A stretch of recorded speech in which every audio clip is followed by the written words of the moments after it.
Enquanto tem gente que arruma os namoros da vida no Facebook, no Instagram, não tira a validade disso não, irmãos. Mas já imaginou dentro da casa de Deus selar a pessoa que vai estar do seu lado? Eu tenho essa experiência. E eu vou falar com vocês, Deus escolhe o melhor. Aleluia! Porque eu, irmão, numa cidadezinha de 2.000 habitantes, vim pregar no Congresso em Brasília, no meio de 5.000 pessoas sentadas do lado de uma mulher, de uma psicóloga, de uma doutora, e Deus fala comigo assim, é ela. E eu ter essa palavra, porque eu nunca misturei ministério com namoro. Eu saí de Brasília, pastor, com o coração assim. Depois de um mês, o sentimento não acabou. Aí eu liguei para o pastor dela, pastor, como é que vai a obra? Já estou dando a dica. Quer conhecer a ovelha, liga para o pastor. E desde 18 de novembro de 2006 eu estou casado com essa mulher maravilhosa. E vocês terão o prazer de conhecer, se Deus quiser, no dia 20 de abril. Ela não veio hoje, irmãos. A outra vez que eu estive aqui, a minha sogra estava na UTI, e aprove Deus no dia 4 de janeiro recolher a minha sogra. Então a gente ainda está nesse processo, mas os irmãos continuam orando, porque a Bíblia diz que o mesmo Deus que faz a ferida é o mesmo que sara a ferida. Amém? Irmãos, abra a sua Bíblia no capítulo 37 de Ezequiel. Eu fiquei assim pensando, orando, falei assim, Senhor, o que o Senhor quer falar? Porque não é o que o pregador quer falar, é o que Deus quer falar, irmãos. Às vezes a gente tem 1000 esboços em casa e Deus fala assim, não é nenhum desses, vai orar. Às vezes você tem mais de 15 livros escritos e Deus fala, não é ele não, vai orar. E o pastor Jânio, um grande amigo nosso, ele sempre fala que pregar é cavar o coração de Deus e descobrir o que Deus tem para a sua noiva.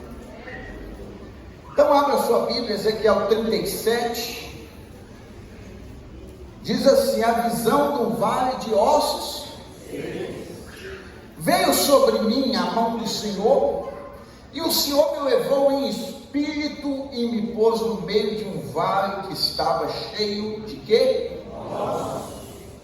E me fez andar ao redor deles. E eis que eram numerosos sobre a face do vale, e estava sequíssimos. E me disse, filho do homem, poderão reviver estes ossos? E eu disse, Senhor Jeová, tu sabes. Então me disse, profetize sobre estes ossos e diz, ossos secos, ouve a palavra do Senhor. Assim diz o Senhor Jeová a esses ossos, eis que farei entrar em vós o espírito e vivereis. E poreis nervos sobre vós e fareis crescer carne sobre vós. E sobre vós estenderei pele. E porei em vós o espírito e vivereis e sabereis que eu sou o Senhor. Então profetizei, como se me deu ordem, e houve um ruído enquanto eu profetizava. E houve um reboliço, e os ossos se juntaram, cada osso ao seu osso. E olhei, e eis que vieram nervos sobre ele, e cresceu a carne. E estendeu a pele sobre eles por cima, porém não havia neles o espírito.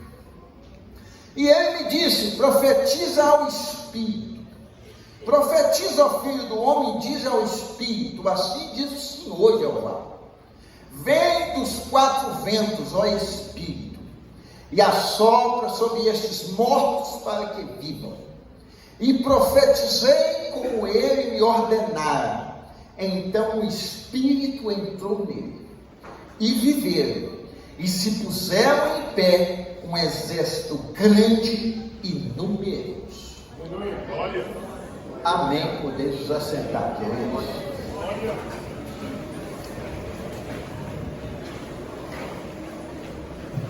O tema de vocês é restaurados. E eu confesso para vocês, irmãos, que uma das maiores necessidades que o ser humano tem hoje é de conseguir acreditar novamente no seu potencial. A pós-modernidade, ela veio e solapou o ser humano, segregou.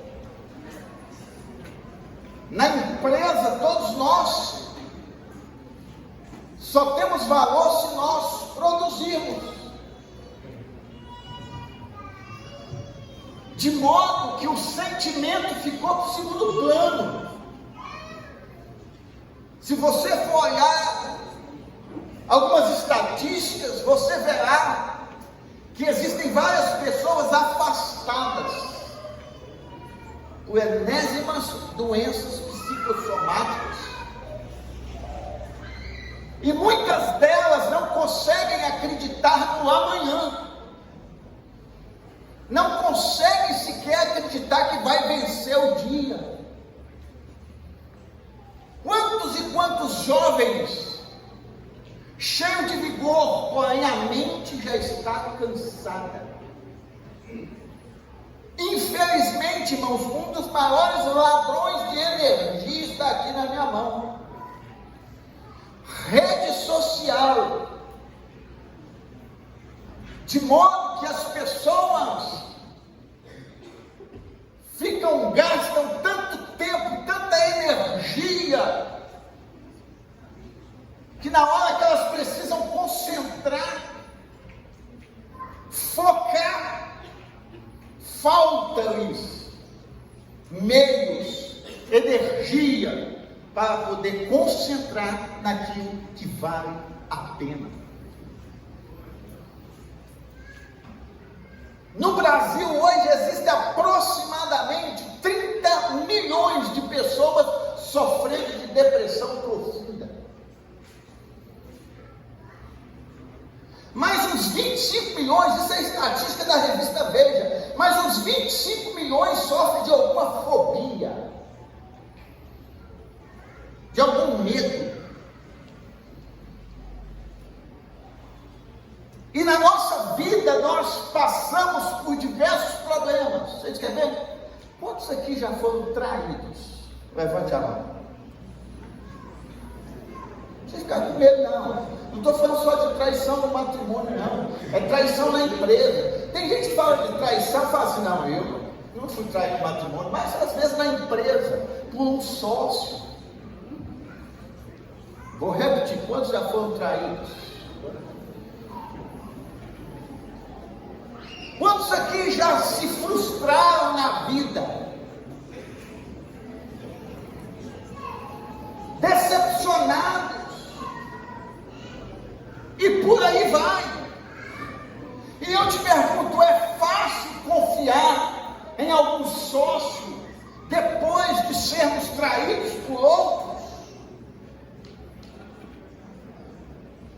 Existe um grupo hoje, que eu não vou dizer seleto, mas que se chama desigrejados. São pessoas que se frustraram com a igreja, com líderes religiosos, com o sistema de governança, de administração eclesiástica, e romperam consigo, e elas não conseguem sair dessa bolha. Mas a palavra que eu vim aqui trazer para você é que Deus tem restauração para a sua vida. É que existe vida depois da traição. É que existe um projeto a ser vivido depois de uma frustração. E o que o profeta Ezequiel, e primeiramente eu quero dizer para vocês que profeticamente falando, dentro da hermenêutica, A aplicabilidade primária desse texto é Israel. Porém, eu vou tomá-lo como uma aplicação profética para nós. Está entendido? Porque tem gente que não escuta nada da mensagem, mas fala assim: o pastor errou na igreja. Então, já estou te dizendo, a aplicabilidade primária é Deus mostrando para a nação de Israel: eu vou restaurar vocês. E hoje nós vemos Israel a potência que é, porque Deus é um Deus que fala e cumpre as suas promessas. Israel, já que estamos tocando, Israel é para ter sido exterminado da face da terra por várias vezes. Mas Israel, desde 1948, é uma nação. Sabe por quê? Porque está na palavra: eu vou voltar vocês e farei vocês uma grande nação. Então, o que esse texto nos ensina é que existe um projeto para ser vivido, ainda que só resta osso. Eu vim pregar para você que acha que não tem jeito. O profeta Ezequiel, ele nasceu no período de um dos avivamentos da história de Israel. Aliás, o último. E na segunda leva, que foi no ano de 597 a.C., ele foi levado para a Babilônia. Daniel foi na primeira leva, no ano de 606 a.C. Os dois eram contemporâneos, porém Daniel estava no palácio, mas Ezequiel era o profeta do povo, era um profeta que profetizava à beira do rio Quebar. Era um homem das visões, era um homem que Deus o chamava com um título que depois Jesus teve, que era o Filho do Homem. Põe-te em pé e eu vou falar contigo.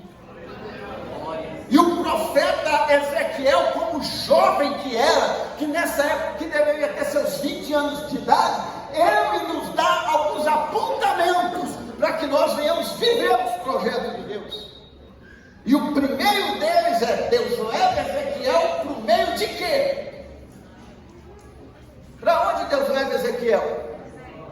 Para o meio dos ossos secos.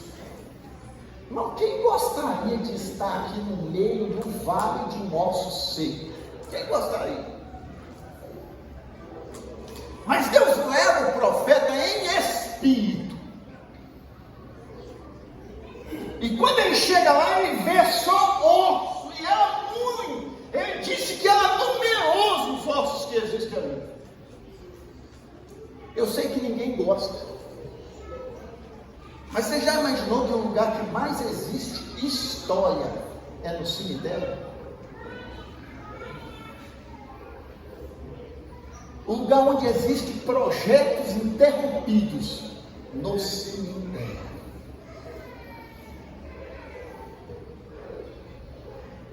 E eu fico imaginando quantos sonhos, quantos projetos tinha ali.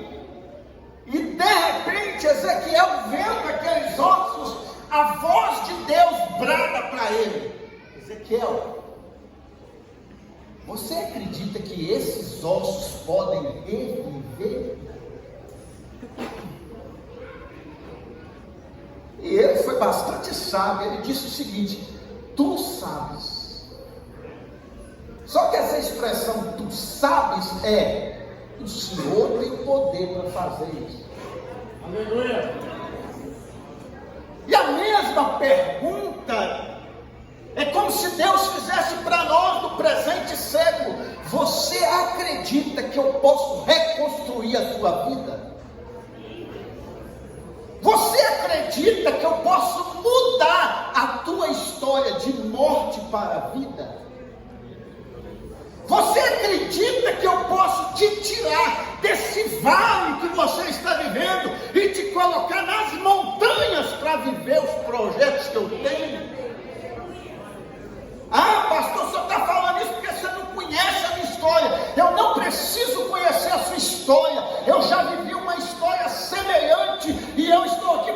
dizer: se você crê, Deus é poderoso para restaurar os teus projetos, os teus sonhos, a tua casa, a tua dignidade, porque Ele é Deus todo-poderoso que restaura a vida.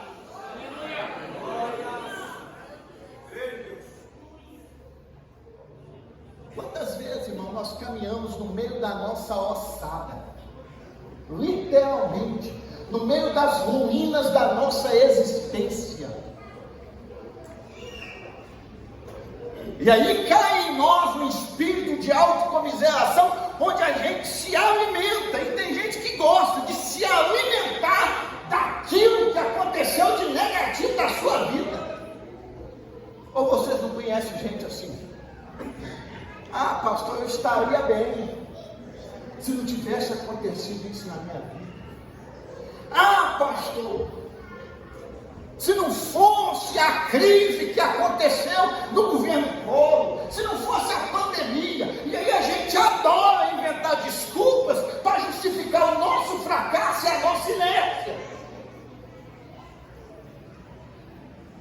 Não importa o que aconteceu, o que importa é que nesta noite Deus está aqui falando para mim e para você: eu tenho poder de transformar a tua ruína em castelo novamente. Irmãos, uma das maiores, a gente é muito ligado. Você quer ver uma coisa? O suntuoso templo de Salomão foi destruído. O que aconteceu com a nação? Se abateu. Quando você vai olhar o capítulo 5 de Lamentações, está dizendo lá que Jerusalém é a glória das nações. E Jeremias, num tom de luto fúnebre, ele vai dizer: caiu a coroa da nossa cabeça. Aí ele vai dizer que o templo que antes abrigava a glória de Deus, agora é uma morada de chacais. Aquilo que antes era luxo, era beleza, era glória, agora é morada de chacais. Mas o tempo passou. O povo volta do cativeiro e eles começam a construir. E muitos deles desmotivados. Aí chega Ageu, eu fico até arrepiado. Chega Ageu e fala assim: minha é a prata, minha é o ouro, diz o Senhor. A glória que vai habitar nesta segunda casa será maior do que a da primeira. Eu sinto a graça de Deus aqui nesta noite para profetizar para você que se antes você viveu algo tremendo, prepara, Deus tem muito mais para você viver nesta vida. Ah, pastor, mas lá atrás Deus me usava. Não preocupa não, mesmo Deus vai continuar te usando, só que uma glória maior. Vaso quebrado, entende o que é queda. Vaso quebrado, entende o que é graça. Vaso quebrado, entende que ele só está de pé porque existe um Deus todo-poderoso.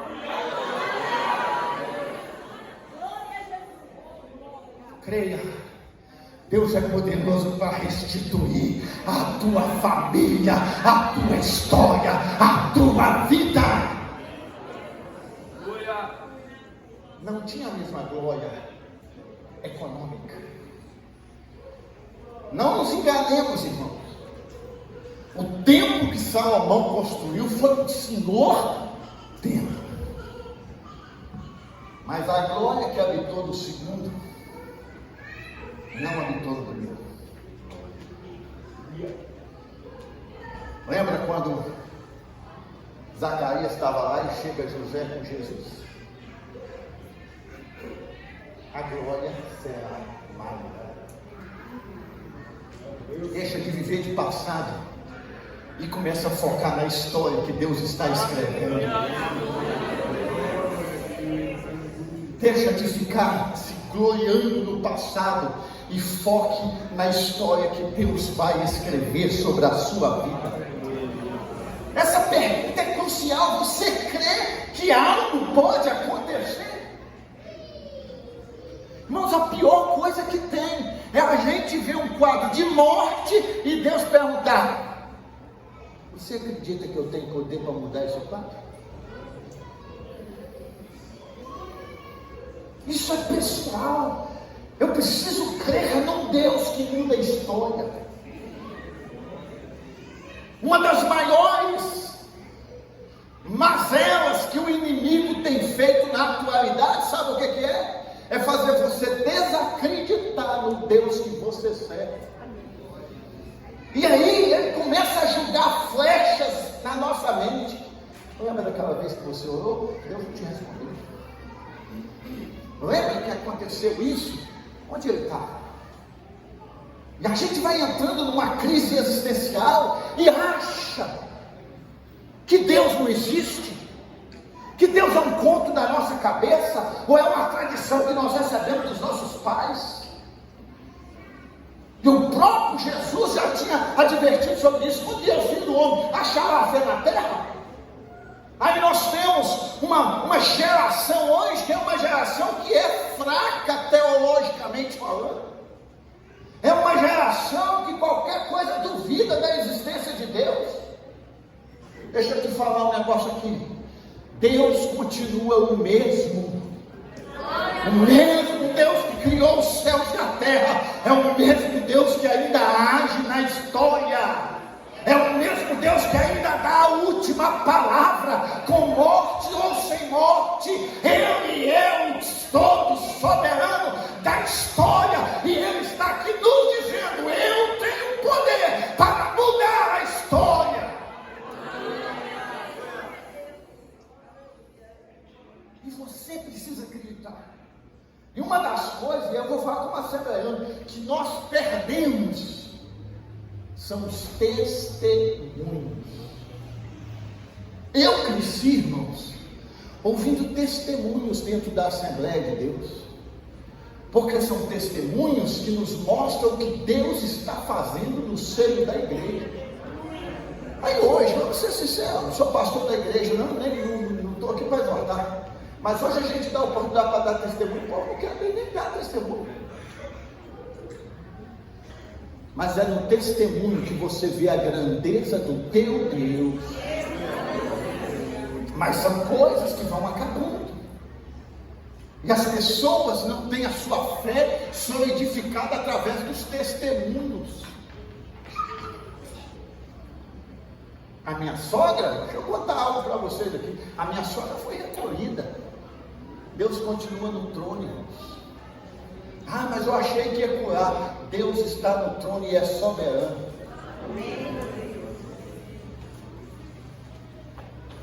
Vou contar um negócio aqui para vocês, porque em julho, Deus usou uma pessoa e falou: eu vou levar. E a minha sogra já não andava mais, pastor Adriano. E esse profeta que estava lá em casa, puxou a minha sogra e começou a andar na sala, falou assim: ela vai andar comigo na eternidade. Irmão, eu sou um pouco assim, incrédulo. Eu cheguei perto da minha sogra e falei assim: a senhora não anda? O que a senhora sentiu? Ela falou assim: é como se eu estivesse flutuando. Quando Deus fala, Deus cumpre. 2 semanas depois estava eu na nossa congregação. O vice da igreja veio e falou assim: irmãos, eu estou sentindo de fazer oração pela família pastoral hoje. Foi eu e minha esposa, meus filhos. Quando ele começou a orar, Deus tomou ele em línguas estranhas. E ficou mais de 5 minutos falando línguas estranhas no púlpito. E Deus só me revelando algumas coisas. Eu vou recolher. Vai ter um grande furacão e começa essa semana. Naquela semana minha sogra foi internada. Quando estava 1 mês de UTI, Deus leva uma profeta lá em casa, lá na igreja, fala com a minha esposa assim: eu vou te avisar no dia que eu for recolher a minha serva. Eu só estou contando isso para vocês verem que Deus é Deus, até na morte, Deus é Deus. No dia da morte da minha sogra, uma pessoa de outro estado liga para minha esposa e fala assim: eu te disse que eu te avisaria no dia que eu fosse recolher. Ela já está comigo na eternidade e é questão de hora para você saber. Meu Deus. Isso foi meio-dia, quando foi 5 horas ela partiu. Ele está no trono. Ele ainda dá a última palavra. Eu não duvido da existência dele. Não é porque ele não me responde como eu quero que ele deixa de ser Deus, não. Existe uma teologia por aí que Deus tem que falar, que Deus tem que fazer o que você quer. Isso não é Deus, não. Isso é massa de manobra. Deus continua sendo Deus. Deus não é peixe para ser pego em rede, não. Ele é água para passar por ela. Deus é maior do que aquilo que você imagina. Aí tem uns teólogos por aí achando que conhece Deus. Conhece nada. Um dos grandes pais da igreja diz: o conhecimento que temos de Deus não é nada em comparação ao que Ele realmente é. O que achamos que pensamos é apenas uma gota no imenso oceano. E eu vim aqui para te dizer: Ele muda a história. Ele ainda dá a última palavra. Ele ainda chega na hora certa para fazer o que lhe apraz. Mas vamos para frente. Então a primeira coisa, eu preciso crer que Ele é poderoso para fazer. Mas a segunda coisa é que Deus vira para ele e fala assim: profetiza. Quando se fala de profetiza, está falando de palavra. Profetiza sobre estes ossos, porque vai acontecer um reboliço, vai crescer carne, vai crescer nervo, vai crescer pele, mas você precisa profetizar. Aleluia. Você sabe qual é a maior crise da nossa atualidade? Falta de leitura da palavra de Deus. Como é que eu vou ter uma igreja forte se eu não estudo a palavra de Deus? Como é que eu vou ter uma igreja sadia? Como é que eu vou entender os projetos de Deus se eu não como a palavra de Deus? Irmãos, existem igrejas morrendo literalmente, porque tem pessoas à capa de fórmulas mágicas, de campanhas, de sabonete ungido, de arruda e de tudo mais. É as 5 pedras de Davi, é não sei o que, é tanta coisa, mas palavra não prega. Mas eu quero te dizer uma coisa: que cura é palavra, que faz osso sair de um canto e juntar com outro osso é palavra, quem traz restauração é palavra, quem solidifica é a palavra. É por isso que nós precisamos amar a palavra. Mas hoje a palavra ficou para segundo plano. É só você olhar culto de doutrina e culto da EBD, escola dominical, né? Escola dominical. É só você perceber como os cultos mudaram, como as prioridades mudaram. Mas para que osso chegue no outro osso, eu não sei se você consegue mencionar quantos crânios tinha ali, quantas clavículas tinha ali. Eu não sei muito nome de osso não, mas é uma ossada. Mas quando foi profetizado, o crânio saiu de um lugar e encontrou com a parte da coluna, da costela, de modo que Ezequiel só viu e falou assim: teve um reboliço, teve um mover sobrenatural, e osso começou a ficar de pé, os buracos dos crânios começaram a ser preenchidos com nervo, com pele, com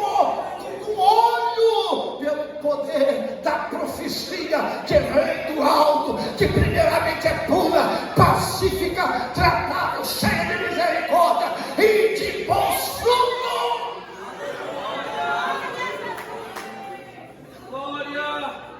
Somente a palavra de Deus tem esse poder, porque ela é inspirada por Deus. Vou mostrar para vocês o que é inspirada. Quando a Bíblia foi escrita, e foram vários, segundo alguns aí, no decorrer de vários séculos, por quase 40 autores, e nós que somos assembleanos acreditamos na inspiração plenária das Escrituras. O que é inspiração plenária?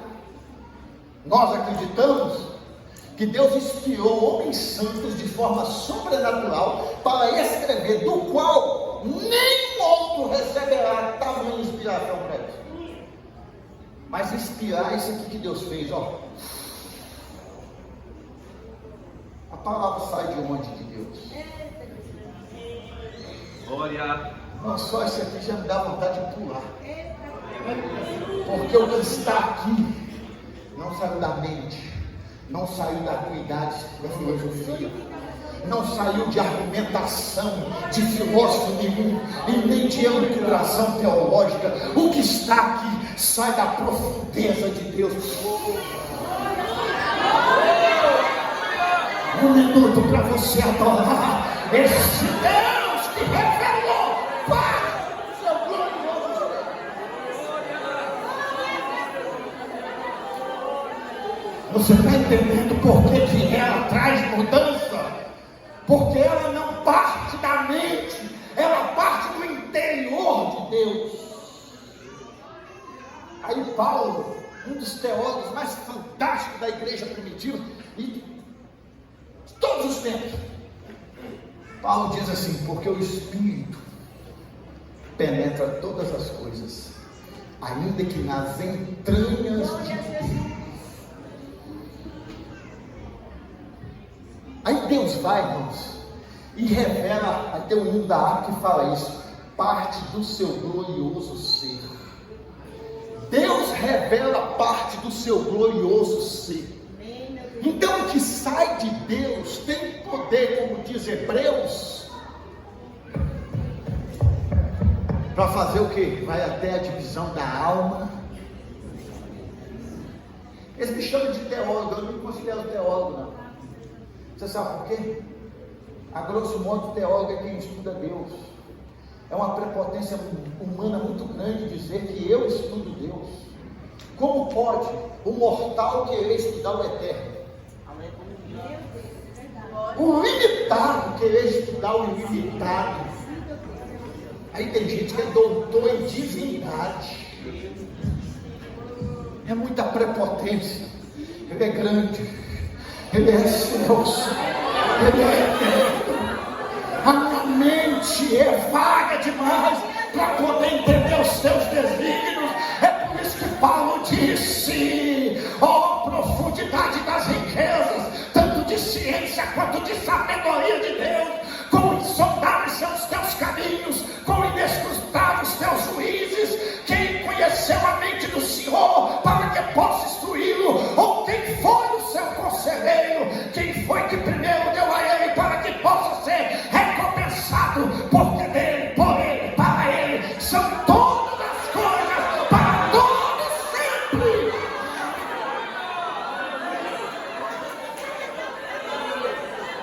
É esta palavra que mexe na tua estrutura. É esta palavra que te dá força para caminhar.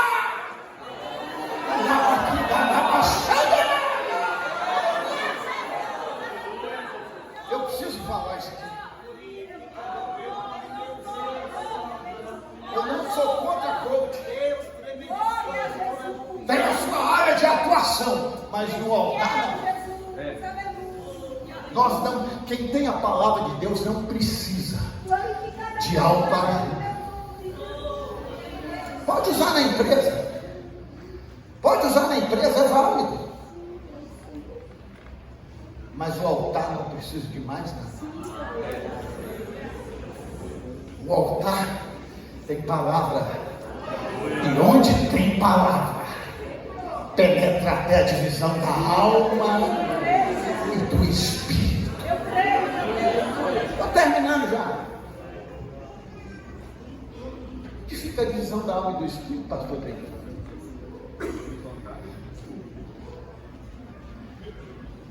Nós, assembleianos, somos tricotômicos. Nós somos compostos de corpo, alma e espírito.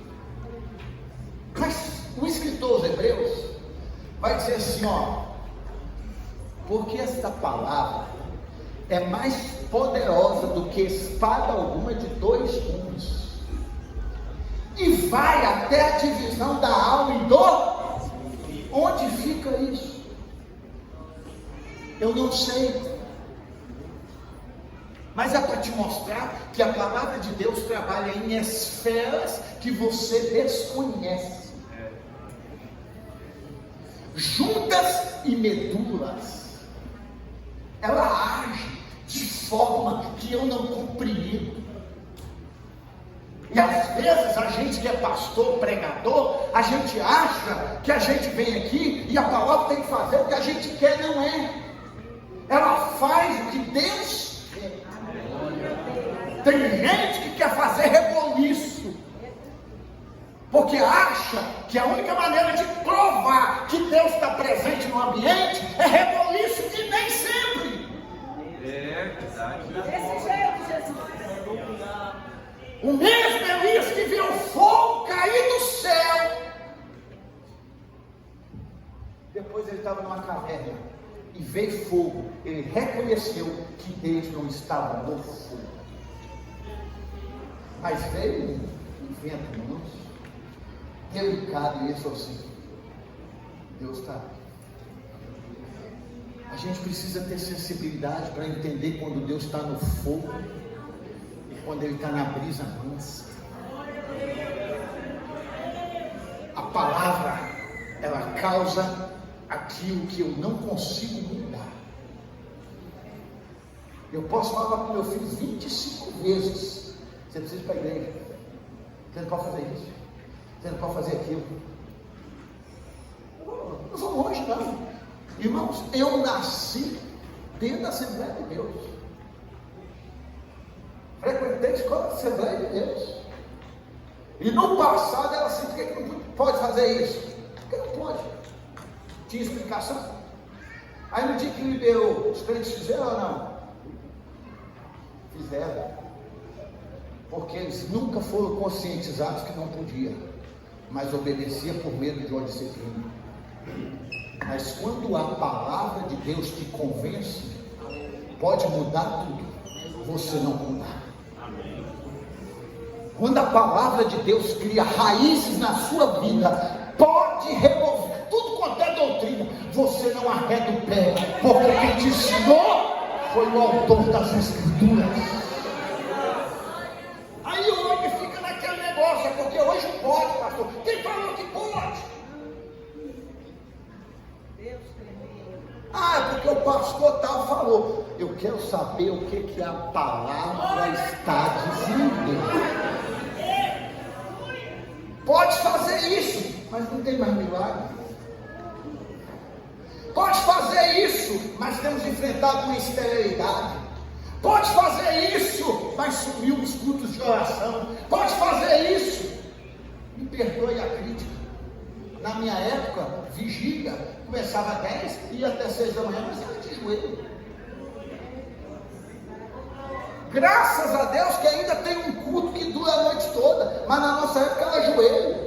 No passado, os cristãos eram assim: eu quero ser batizado com o Espírito Santo. Aí de repente alguém virar e falar assim: hoje eu vou ficar aqui na igreja a noite inteira até Jesus me batizar com o Espírito Santo. Quando dava 4h30 da manhã, a pessoa era batizada com o Espírito Santo. Hoje nem pregar mais sobre batismo com o Espírito Santo prega, mas eu vim aqui para te dizer que a promessa ainda é por dias de hoje. Deus tem coisa nova para fazer. Deus tem algo novo para você viver.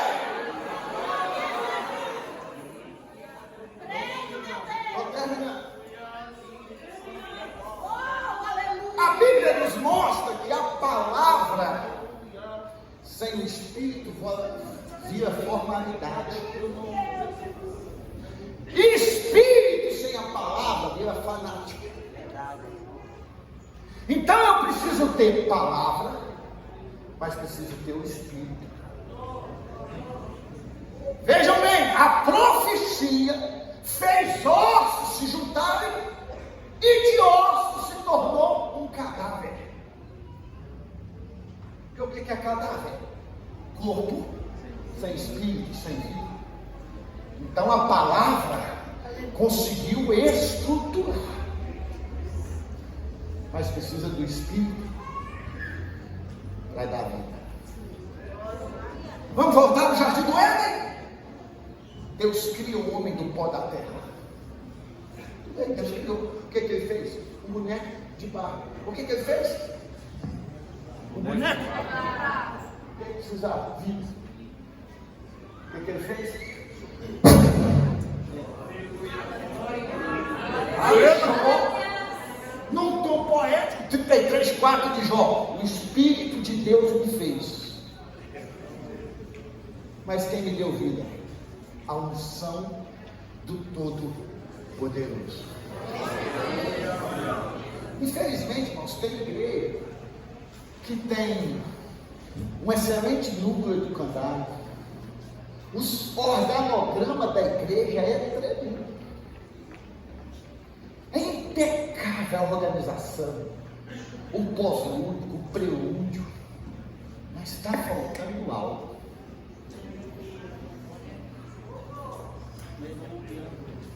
Irmão, cadáver não tem vida. Tem gente que acostuma tanto ser cadáver que acha que é o tudo da vida cristã. Tem gente que está tão acostumado com o que deu para ele que acha que aquilo ali é o tudo. Mas eu vim aqui para te dizer que não é o tudo. Aí Deus chama Ezequiel e fala assim: Ezequiel, agora você não vai profetizar a palavra mais. Você vai pedir para que o Espírito entre sobre este cadáver. O que aconteceu? E veio o Espírito, e entrou, e formou um numeroso exército. Glória! O que eu quero dizer com isso, queridos? Restaurados. A restauração que Deus tem para mim e para você é por completo. Não adianta eu cuidar do corpo e não cuidar da alma. Não adianta eu cuidar da alma e não cuidar do corpo. Tem uma frase em latim que diz: mens sana in corpore sano. Se a mente for sã, o corpo é sano. E o que Deus está falando para mim e para você é que através da palavra e do Espírito Ele restitui a sua vida, a sua existência, a sua história, para você ter um final feliz.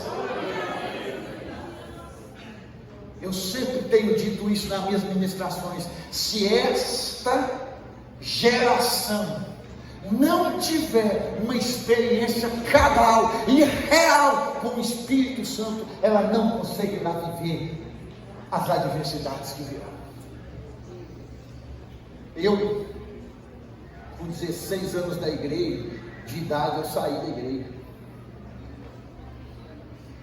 Por eu jogar profissionalmente, naquela época era assim: você vai ficar com Jesus ou vai ficar com a bola?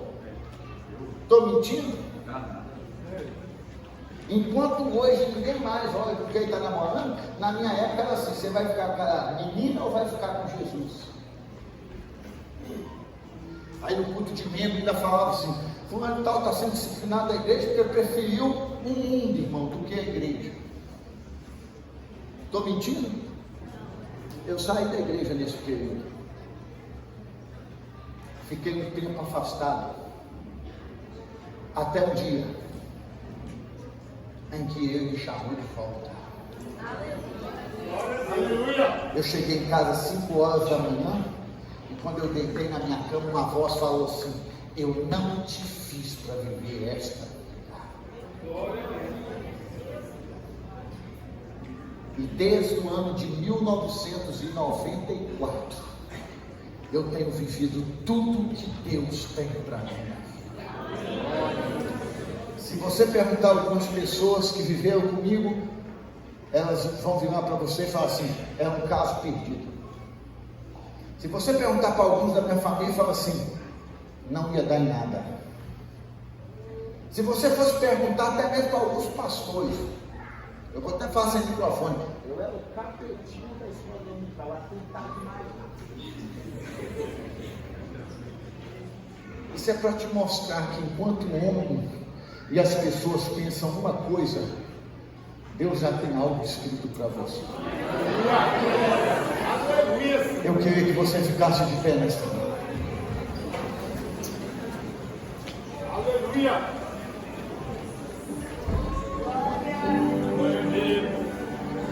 Isso, me ajuda aí com o toque bem. Eu só vou contar essa historinha para a gente terminar. Às vezes a gente pensa que a gente é forte demais.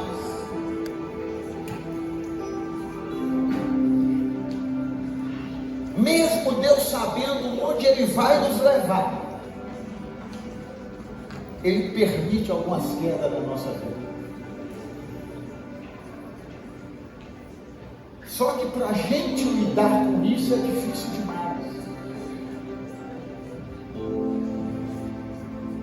Para a gente lidar com o erro é difícil demais. A gente tem que encarar os nossos pais nos olhos e saber que eles falaram, que eles nos advertiram e nós erramos. Mas eu vou te contar a história de um homem que uma certa feita ele estava com Jesus, e Jesus estava falando: olha, filho do homem, vai para a cruz. E esse camarada virou para Jesus e falou assim: de modo nenhum isso vai acontecer com o Senhor.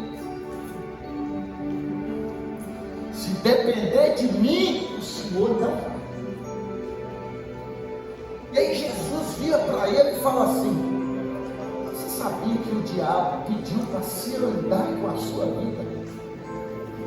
Mas eu roguei ao Pai. Mas eu quero te dizer que esta noite, antes que o galo cante 3 vezes, tu vai me negar.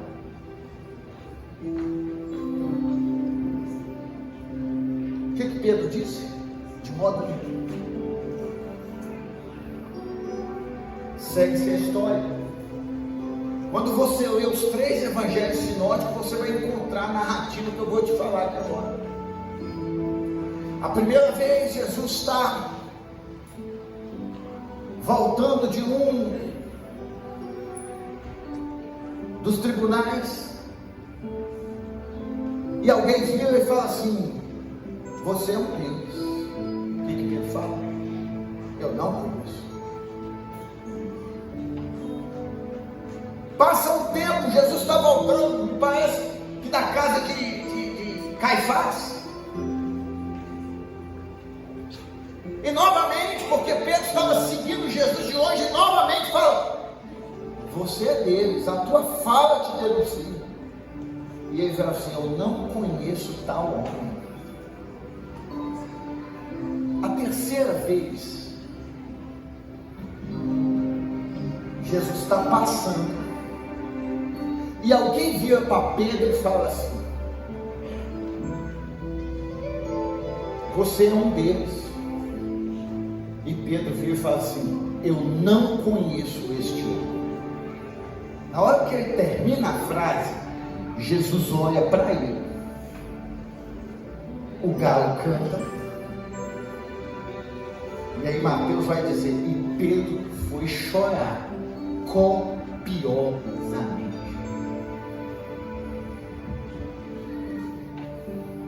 Talvez essa é a nossa história, uma história de traição, de decepção. Eu falei com o pastor da igreja, eu falei com os meus pais, eu falei na faculdade, eu falei, e nós estamos carregando uma culpa. E a culpa mata. A culpa vira uma depressão. A culpa vira várias síndromes. Isso foi na sexta, quinta para sexta. Onde estava Pedro sexta? sábado. Onde estava Pedro? Chorando. E o interessante é que quando Jesus ressuscita, só Marcos vai falar disso. Porque Marcos vai virar e falar assim para as mulheres: ide, dizei aos meus discípulos e a Pedro que eu estou esperando por eles na Galileia. Pedro não era discípulo, não? Por que Jesus, ele dá nome? Pedro já era discípulo, mas ele sabia que Pedro precisava de um cuidado especial. E ele diz: fala para Pedro, isso aqui eu estou conjecturando para vocês entenderem. Fala para Pedro que eu não desisti dele. Fala para Pedro que ele me negou, mas eu estou esperando por ele, galera.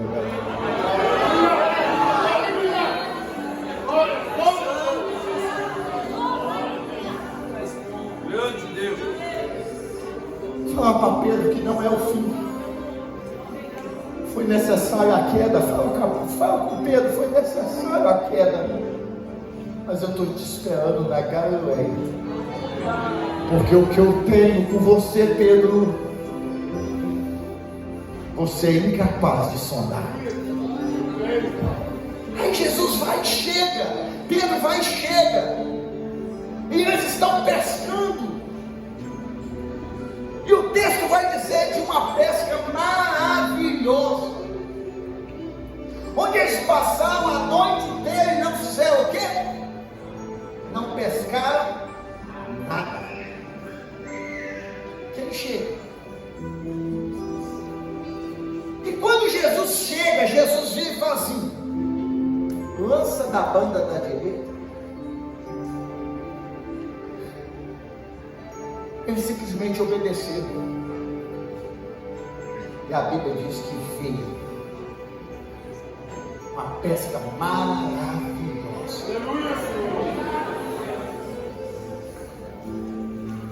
Aí Jesus vira para Pedro e fala assim: tu me amas mais do que esses? E agora, talvez você nunca escutou o que eu vou te contar agora. Aí Jesus pergunta para Pedro 3 vezes. O que Jesus pergunta para Pedro?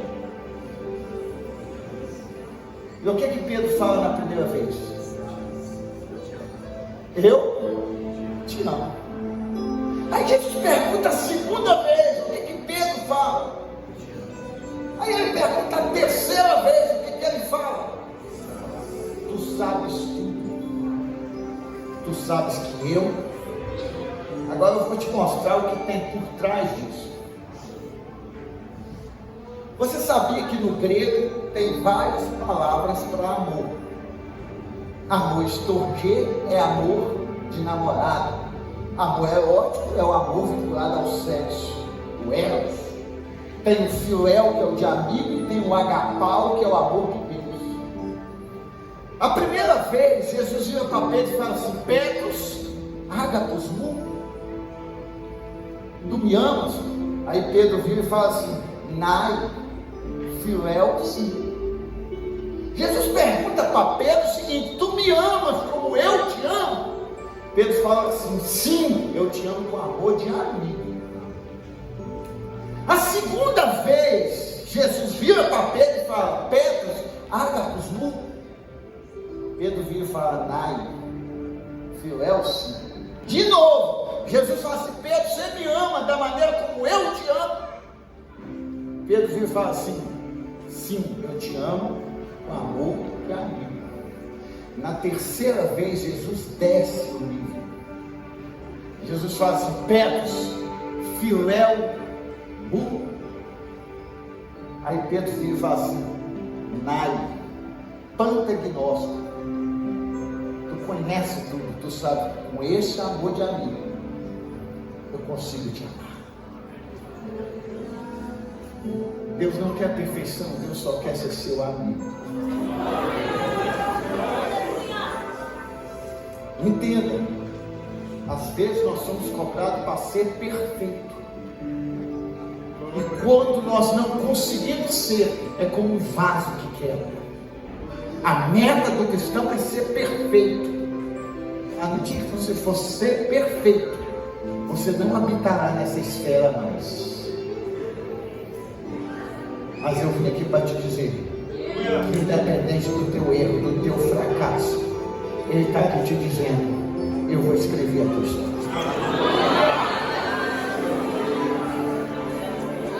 Quem viu Pedro chorando, arrependido, teve que ver Pedro no Pentecoste, cheio do Espírito Santo, pregando, e quase 3.000 almas aceitando Jesus como Salvador. Quem viu Pedro negando, talvez não pôde presenciar Pedro sendo crucificado de cabeça para baixo, dizendo: eu não sou digno de morrer como ele. Não importa o que você fez, eu vim aqui só para te dizer: Ele ainda acredita no teu potencial. Eu quero que você desse a mão à pessoa que está do teu lado. Vamos começar a profetizar essa noite. Profetiza cheio do Espírito Santo para a pessoa que está do teu lado, dizendo: Ele acredita no teu potencial. Olhe para ele nesse momento. Ele acredita no teu potencial.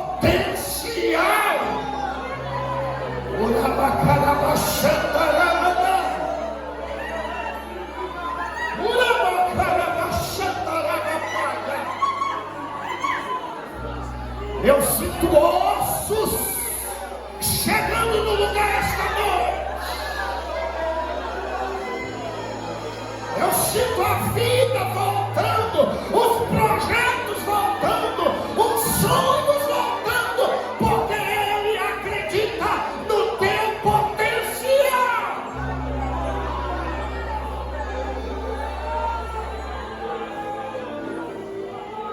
Talvez a vida te deu um tombo, talvez a vida te pregou uma decepção, mas Ele está aqui esta noite para te pegar pela mão, caminhar com você, dizendo: eu acredito no teu potencial. Me ajude, profetiza para alguém aí. Eu sinto Deus aqui esta noite na tua vida.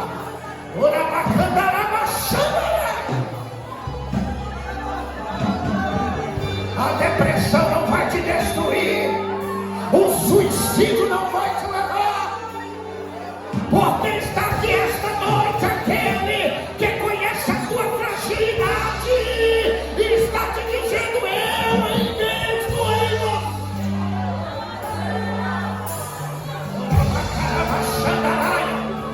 o Pai está na casa, o poder da palavra já está gerando fé.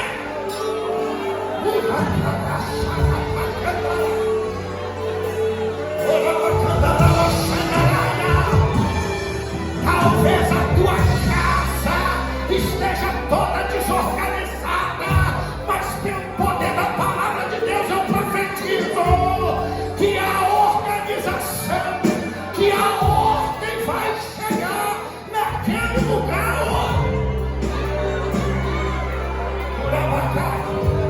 Tem mais pentecostal aqui. Ora bacana,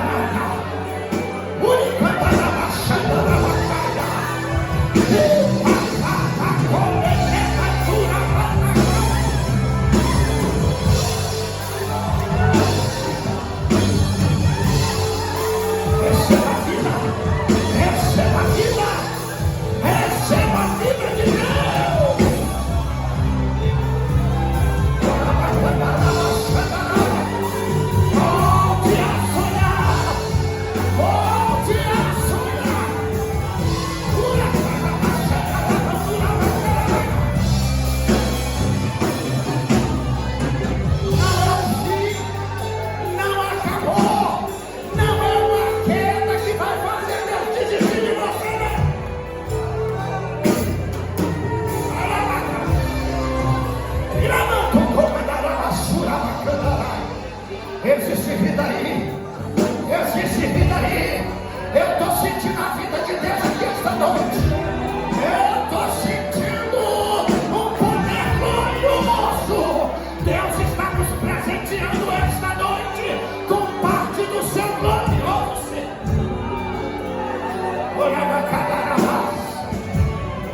Deus está colocando tudo em ordem.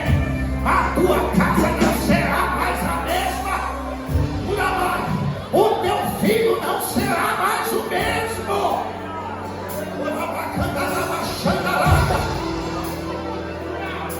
A tua casa será chamada casa de projeto de Deus.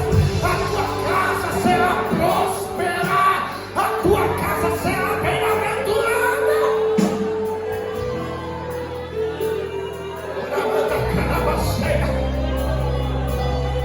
Depois, se você quiser procurar o pastor, você procura. Mas Deus está repreendendo espírito de morte aqui esta noite. Deus está repreendendo espírito de morte, espírito de divórcio. Deus está trazendo vida.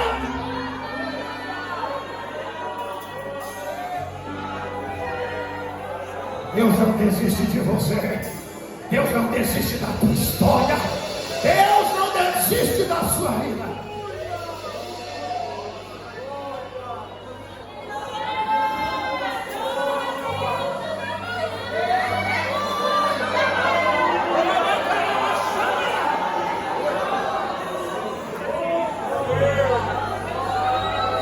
O dono da vida está passando ali. Ele não desiste de você. Ele não desiste da tua história. Talvez a tua mãe não sabe quem você é na escola. Talvez o teu pastor não sabe quem você é nas madrugadas. Mas Deus sabe quem é. E está te dizendo: eu te resgato.